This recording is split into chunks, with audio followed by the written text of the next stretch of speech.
जीवन में सबसे बड़ी शक्ति वह नहीं है जो दूसरों पर हुक्म चलाती है, बल्कि वह है जो अपने भीतर के वेग को शांत रखती है। काम, क्रोध, लोभ और मोह, ये चार ऐसी ऊर्जाएं हैं जो हर मनुष्य के भीतर मौजूद हैं। समस्या ये नहीं है कि ये हमारे अंदर हैं, समस्या तब पैदा होती है जब ये हमारी मर्जी के बिना प्रकट होने लगती हैं। एक राजा वही है जो अपनी सेना को आदेश देता है, न कि वह जिसे उसकी सेना ही बंदी बना ले। यदि कोई आपको गाली देता है और आपको तुरंत गुस्सा आ जाता है, तो आप स्वतंत्र नहीं हैं, आप उस व्यक्ति के गुलाम बन चुके हैं। उसने एक शब्द फेंका और आपने अपनी शांति खो दी। असली सफलता और नियंत्रण तब है जब आप तय करें कि तुम चाहे जो कहो, मुझे गुस्सा तभी आएगा जब मैं चाहूंगा। यदि मेरा मन मेरे इशारों पर नाचता है तभी मैं अपना मालिक हूं। जो व्यक्ति अपने मन के इशारों पर नाचता है वह जीवन की दौड़ में कभी स्थिर सुख प्राप्त नहीं कर सकता। 2, जितेंद्रिय होने का वास्तविक अर्थ। हमारे भारतीय संस्कारों में किसी बाहरी राज्य को जीतने वाले को उतना सम्मान नहीं दिया गया जितना अपने मन को जीतने वाले जितेंद्रिय को दिया गया।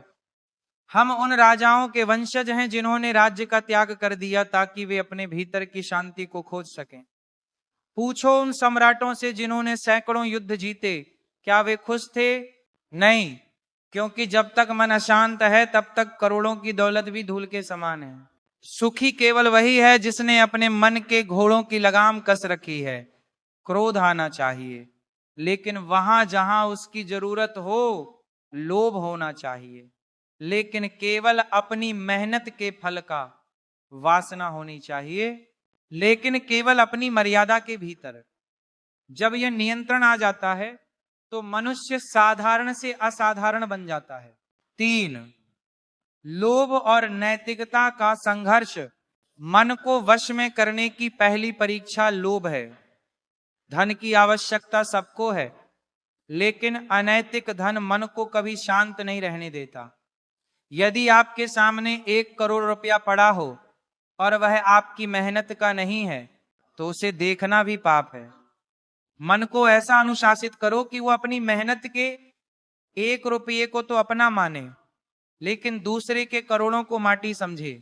जब मन वश में होता है तो व्यक्ति को बाहर की कोई भी चमक आकर्षित नहीं कर सकती। लोभ का अर्थ केवल पैसा नहीं है, बल्कि वह लालच है जो हमें दूसरों का हक छीनने पर मजबूर करता है। जिस दिन आप दूसरों की वस्तु को मिट्टी समझने लगेंगे, उस दिन आपका मन आपके वश में होने लगेगा। 4, वासना पर विवेक का पहरा। दुष्यंत और शकुंतला का प्रसंग। काम या वासना को नियंत्रित करना सबसे कठिन माना गया है। राजा दुष्यंत की कथा हमें सिखाती है कि प्राचीन काल के लोग अपने मन की छोटी सी हलचल को भी कितनी गहराई से समझते थे। जब राजा ने शकुंतला को देखा और उनके मन में आकर्षण पैदा हुआ तो उन्होंने अपनी इंद्रियों को दोषी नहीं ठहराया, बल्कि आत्म मंथन किया। उन्होंने सोचा, मैं एक क्षत्रिय राजा हूं और मेरा मन कभी मर्यादा नहीं तोड़ता। यदि आज मेरा मन चंचल हुआ है तो इसका अर्थ है कि यह कन्या भी क्षत्रिय कुल की ही होगी। यह विवेक ही है जो हमें पशु से मनुष्य बनाता है। आज के समाज में लोग बिना सोचे समझे अपने मन की वासनाओं के पीछे भागते हैं, जिसका अंत केवल दुख और पछतावे में होता है। मर्यादा में रहना ही मन की असली जीत है। 5, मन से संवाद, उसे डांटना और समझाना। तुलसीदास जी कहते थे, रे मन तू सत्संग कर। ये बहुत बड़ी बात है। हम दुनिया भर के लोगों को सलाह देते हैं, अपने बच्चों को डांटते हैं, लेकिन क्या कभी हमने अपने मन को डांटा है? मन एक जिद्दी बच्चे की तरह है। यदि इसे खुला छोड़ दिया जाए तो यह घर बर्बाद कर देता है। अक्सर लोग 60-70 साल के हो जाते हैं, बाल सफेद हो जाते हैं, लेकिन मन आज भी वैसा ही भटक रहा है जैसा जवानी में था। आपने उम्र तो बिता दी, लेकिन मन पर काम नहीं किया। 2015 में भी मन शांत था, 2026 में भी वही हाल है। यदि समय रहते मन को काबू नहीं किया गया तो ये भटकता भटकता ही मर जाएगा। मनुष्य जन्म का असली मकसद ही अपने मन को एक सही दिशा देना है। ध्यान मन को साधने का एकमात्र शस्त्र। मन को वश में करने की तैयारी वैसे ही करनी पड़ती है जैसे भोजन बनाने की। बिना तैयारी के मन काबू में नहीं आता। इसके लिए ध्यान सबसे बड़ा साधन है। ध्यान का मतलब है मन को एक जगह टिकाना। आइए एक अभ्यास करें। अपनी आंखें बंद करें और मानसिक रूप से गोवर्धन पर्वत पर पहुंच जाएं। आप शरीर से यहां बैठे हैं लेकिन मन से आप गिरिराज जी की परिक्रमा कर रहे हैं। आप मन ही मन श्री कृष्ण का जाप कर रहे हैं। फिर आप वैकुंठ जाते हैं और भगवान के चरणों की सेवा करते हैं। जब आप यह अभ्यास रोज करेंगे तो आपका मन फालतू की बातों को छोड़कर परमात्मा में रमने लगेगा। मन को कहीं ना कहीं व्यस्त रखना ही पड़ता है। यदि आप इसे अच्छे काम में नहीं लगाएंगे तो यह बुरे कामों में भाग जाएगा। 7 समर्पण और भक्ति का मार्ग। भक्ति मार्ग कहता है कि सब कुछ भगवान को सौंप दो। जब आप यह मान लेते हैं कि यह परिवार, यह व्यापार और यह शरीर सब ईश्वर का है तो मन का अहंकार अपने आप खत्म हो जाता है। अहंकार ही वह जड़ है जिससे काम, क्रोध और लोभ पैदा होते हैं। भगवान के सामने हाथ जोड़कर यह प्रार्थना करें, हे प्रभु मैं आपका दास हूं, इस मन को अपने चरणों से बांध लीजिए। जब मन को भगवान के चरणों का चस्का लग जाता है तो उसे दुनिया के गंदे स्वाद फीके लगने लगते हैं। जैसे किसी ने गुलाब जामुन खा लिया हो तो वह फिर गुड़ की तरफ नहीं देखता, वैसे ही जिसे राम नाम का रस मिल गया वह संसार के प्रपंचों में नहीं फंसता। 8 स्वाद का सिद्धांत। हम भटकते क्यों हैं? मन हमेशा उस तरफ जाता है जिसका स्वाद उसने चखा हो। यदि आपने कानों से केवल गंदी बातें सुनी हैं तो मन बार बार वही सुनना चाहेगा। यदि आपने आंखों से केवल बुराइयां देखी हैं तो मन वहीं भटकेगा। इसके विपरीत यदि आप कानों से कथाएं सुनते हैं, आंखों से प्रभु का दर्शन करते हैं और जुबान से प्रसाद चखते हैं तो मन की दिशा बदल जाएगी। ये सब अभ्यास का खेल है।